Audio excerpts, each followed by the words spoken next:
আপনার শরীরের টেস্টোস্টেরনের পরিমাণ কম, ঘন ঘন ক্লান্ত, মনমরা ভাব অথবা মাংসপেশি গঠন করতে পারছেন না? এই ভিডিওতে জানবেন এমন 10টি প্রাকৃতিক খাবারের কথা যেগুলো টেস্টোস্টেরন হরমোন বাড়াতে দারুণ কার্যকর। 1. ডিম। ডিমে থাকে হাই প্রোটিন, ভিটামিন ডি ও ভালো কোলেস্টেরল যা টেস্টোস্টেরন তৈরিতে সাহায্য করে।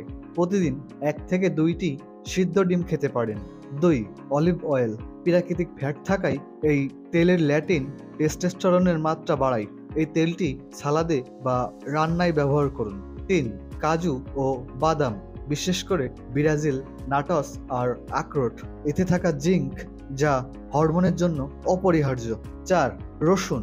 অ্যালিসিন নামক উৎপাদন শরীরের কর্টিসল কমিয়ে টেস্টোস্টেরনের মাত্রা বাড়ায়। কাঁচা রসুন সকালে খেতে পারেন। 5. কলা। ভিটামিন বি ও ব্রোমেলাইন এনজাইম টেস্টোস্টেরনের মাত্রা বাড়ায় এবং সাথে সাথে এনার্জি দেয়। 6. Green tea. অ্যান্টিঅক্সিডেন্ট সমৃদ্ধ এই চা ওজন কমাতে ও হরমোনের ব্যালেন্স রাখতে সাহায্য করে।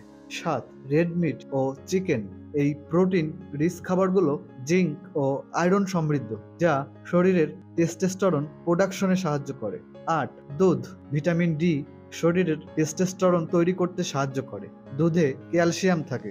9. Dark chocolate. ম্যাগনেসিয়াম ও অ্যান্টিঅক্সিডেন্ট থাকায় এটি হরমোন উৎপাদনে সহায়ক, তবে পরিমিত খেতে হবে। 10. শাকসবজি, বিশেষ করে পালং শাক, ব্রোকলি। এতে থাকা ম্যাগনেসিয়াম টেস্টোস্টেরনের মাত্রা বাড়াতে অনেকাংশে সাহায্য করে। তো আপনি কোন খাবারটি প্রতিদিন খাচ্ছেন কমেন্টে জানান। ভিডিওটি ভালো লাগলে লাইক দিন, বন্ধুদের সাথে শেয়ার করুন এবং নতুন এমন হেলথ ভিডিও পেতে সাবস্ক্রাইব করুন হেলথ রিস্টার্ট চ্যানেলটি। ধন্যবাদ।